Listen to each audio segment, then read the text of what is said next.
বিসমিল্লাহির রহমানির রহিম। সম্মানিত দর্শক, আপনারা এই মুহূর্তে দেখতে পাচ্ছেন আমরা আজকে উপস্থিত হয়েছি গ্রাম বাংলার প্রাকৃতিক দৃশ্য এবং সিনারি এবং ন্যাচারাল সিনারি আপনাদেরকে দেখানোর জন্য। তা এখন দেশ এবং দেশের বাইরে যে যেখান থেকে আছে দেখতে পাচ্ছেন, সকলকে জানাচ্ছি সাদর সম্ভাষণ। সুপ্রিয় দর্শক, এই মুহূর্তে উপস্থিত হয়েছি বাংলাদেশের কুমিল্লা জেলার হোমনা উপজেলার ৯ নং ওয়ার্ড গোয়ারিভাঙ্গা এবং লটিয়া গ্রামের মাঝামাঝি থেকে আজকে এই গ্রাম বাংলার প্রকৃতি আপনাদের মাঝে তুলে ধরবো। হাই প্রিয় দর্শক, সবাই কেমন আছেন? আশা করি ভালো আছেন। এই মুহূর্তে দেশ এবং দেশের বাইরে যে যেখান থেকে আমার এই ভিডিওটা দেখছেন, সকলকে জানাচ্ছি টাটা।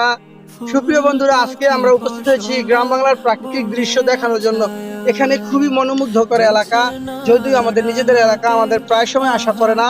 তো আজকে আমরা হোমনা উপজেলার ৯ নং ওয়ার্ড গোয়ারিভাঙ্গা এবং লটিয়া গ্রামের মাঝামাঝি ব্রিজ থেকে এই পাশে রয়েছে অপরূপ সৌন্দর্য ঘেরা নদী, খুবই সুন্দর নদী। এই মনোমুগ্ধকর পরিবেশ থেকে আপনাদেরকে সরাসরি অভিনন্দন জানাচ্ছি এবং আপনাদের দেশ এবং দেশের বাইরে যারা রিকোয়েস্ট করেন আমাকে বিভিন্ন ভিডিও বানানোর জন্য, সকলকে দেখাবো গ্রাম বাংলার প্রাকৃতিক দৃশ্য।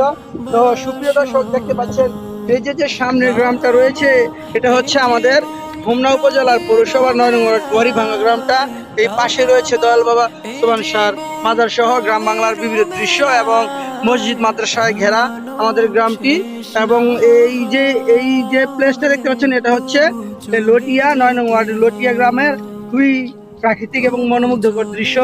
গ্রাম বাংলার যে গাছগাছালি পাখপাখালি যে প্রকৃতিক অপরূপ দৃশ্য, সেই দৃশ্য আপনাদের মাঝে আজকে আমরা উপস্থাপন করছি। তো এবং আপনারা দেশ এবং দেশের বাইরে থেকে অবশ্যই আমাদেরকে সাপোর্ট দিবেন এবং আমাদের পেজটি লাইক এবং বেশি বেশি শেয়ার করার অনুরোধ রইল। কারণ আমরা অনেক টাকা খরচ করে, এমবি খরচ করে, নিজস্ব মূল্যবান সময় নষ্ট করে